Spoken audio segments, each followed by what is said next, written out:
The sterile white walls of the medical bay offered little comfort to ARC Trooper Fives. His brother, CT-5385, nicknamed Tup, lay before him, racked by an unknown malady that had made him turn on a Jedi general. Tup's last, chilling words, "Good soldiers follow orders," echoed in Fives' mind, a discordant note in the symphony of their disciplined lives.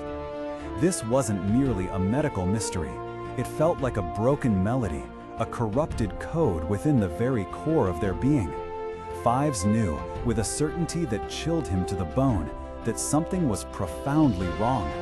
This was the moment his desperate, solitary investigation began.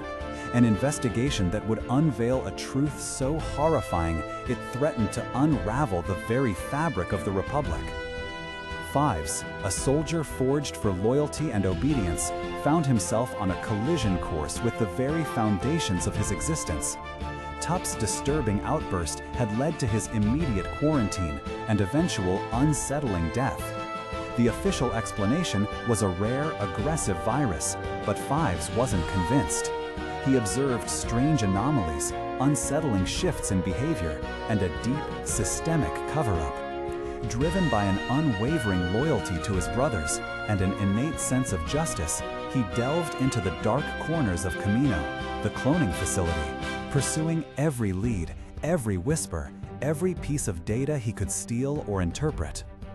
What he uncovered was a truth so stark, so utterly chilling, it defied belief. He discovered the existence of organic inhibitor chips surgically implanted in every clone trooper's brain during their infancy. These were presented by the Kaminoans as a failsafe, a mechanism to ensure obedience and prevent the clones from turning on their creators. But Fives, through meticulous research and a harrowing self-operation, saw past the official story. He saw not a failsafe, but a mechanism of control, a switch designed to extinguish their free will and turn them into instruments of a hidden, terrible command. This wasn't about preventing a rebellion. It was about ensuring absolute, unquestioning compliance. When Fives tried to present his findings, he was met with skepticism, then dismissal, then outright hostility. The Kaminoans, the Republic higher-ups, even some of the Jedi themselves, refused to believe him, or perhaps simply couldn't believe him. Branded as unstable, perhaps suffering from a defective chip himself, a cruel irony, Fives found himself a fugitive within his own army.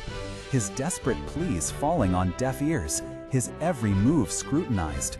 He wasn't just fighting for his life, he was fighting for the truth, for the lives of every brother he'd ever fought alongside, for the soul of the Republic itself. But Fives was not just a soldier, he was a brother, fiercely loyal to those he trusted. And he knew who would listen, who had to listen. With time running out and the walls closing in, he sought out the two men he believed might understand the gravity of his discovery.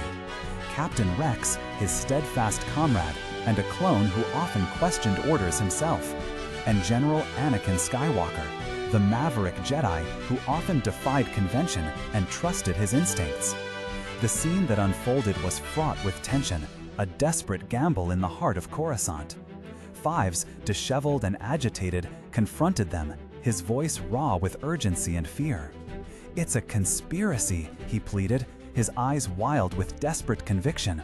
"A plot to control us. It's in our heads, Anakin, Rex, all of us." He spoke of the chips, the insidious design, the terrible purpose they served. The air grew thick with dread as he struggled to articulate the full scope of his discovery. "They're designed to make us obey. Order 66. The name hung in the air, a phantom menace, its full terror yet to be understood, but the implication was clear. A command to turn against the Jedi, to become mindless puppets. But the truth in its rawest form was too dangerous to be fully heard, too unbelievable to be immediately accepted by minds not yet ready to grasp such betrayal. Before Fives could articulate the entirety of his findings, before he could explain the puppet masters pulling the strings at the highest levels of the Republic, tragedy struck.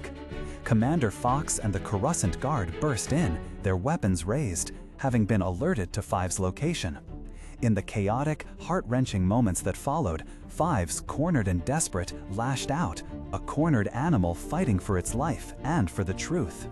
A single blaster bolt, fired by Fox, brought him down.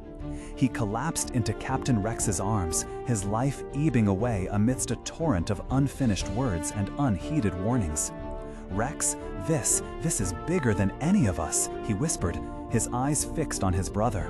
A lifetime of shared battles and unspoken understanding passing between them before the light faded. He died not as a victim of war, but a martyr to a truth too inconvenient, too terrifying to be acknowledged. Anakin Skywalker was left with a horrifying, incomplete puzzle. The unsettling fragments of Five's frantic words, the chilling mention of Order 66, the desperate conviction in his eyes, they burrowed deep into Anakin's mind, planting a seed of profound distrust, a gnawing suspicion that would fester and grow, shaping his choices in ways he couldn't yet comprehend. This was not just the death of a loyal soldier. It was a somber prelude, a mournful bell tolling for the Republic that Fives had tried so valiantly to save. His sacrifice, though seemingly in vain at the time, was a testament to the individual courage that could shine even in the darkest corners of a galaxy on the precipice of darkness. Five's story is a poignant reminder that even within the most rigid systems, individual will and moral courage can emerge. It speaks to the insidious nature of hidden plots and the tragic consequences of unheeded warnings. He was a clone, bred for war, a number in a vast army. But he chose to be more, a brother, a truth seeker, a hero who gave his life to expose a lie. His death, in Rex's arms, underscored the profound humanity of these soldiers, often seen as mere tools, and illuminated the tragic blindness that would ultimately consume the Jedi and the Republic they so faithfully served. It was a somber prelude to the galaxy's descent into the long night of the Empire. What are your thoughts on Five's desperate mission? How do you think his warning, had it been fully heard, might have changed the course of galactic history? Share your reflections in the comments below.